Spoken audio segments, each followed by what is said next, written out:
ದಿನಗಳ ಬಳಿಕ ದೆಹಲಿಯಲ್ಲಿ ಬಿಜೆಪಿ ದಾಖಲೆ. ರಾಜ್ಯ ರಾಜಧಾನಿ ಅರ್ಧಶತಕ ಬಾರಿಸಿದ ಕಮಲ ಪಡೆ. ಅಧಿಕಾರಕ್ಕೇರುವ ಕೇಜ್ರಿವಾಲ್ ಕನಸು ಭಂಗ.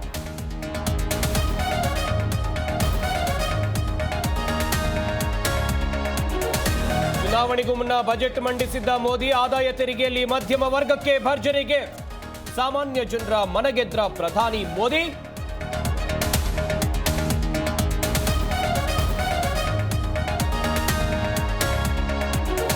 ಆಪ್ನ ಘಟಾನುಘಟಿ ನಾಯಕರಿಗೆ ಸೋಲಿನ ಭೀತಿ. ಅರವಿಂದ್ ಕೇಜ್ರಿವಾಲ್, ಮನೀಶ್ ಸಿಸೋಡಿಯಾ ಮುನ್ನಡೆ. ಅತಿಶಿ ಸತ್ಯೇಂದ್ರ ಜೈನ್ ಹಿನ್ನಡೆ.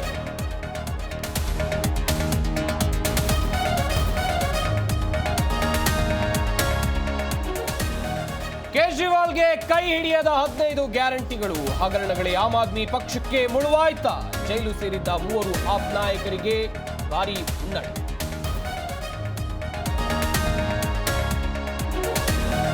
ಮುಸ್ಲಿಂ ಪ್ರಾಬಲ್ಯ ಇರುವ ಕ್ಷೇತ್ರದಲ್ಲಿ ಬಿಜೆಪಿಗೆ ಮುನ್ನಡೆ. 12 ಕ್ಷೇತ್ರಗಳ ಪೈಕಿ 7 ಕ್ಷೇತ್ರದಲ್ಲಿ ಕೇಸರಿ ಕಮಲ್. ಎಸ್ಸಿ ಕ್ಷೇತ್ರದಲ್ಲೂ ಬಿಜೆಪಿ ಮುನ್ನಡೆ.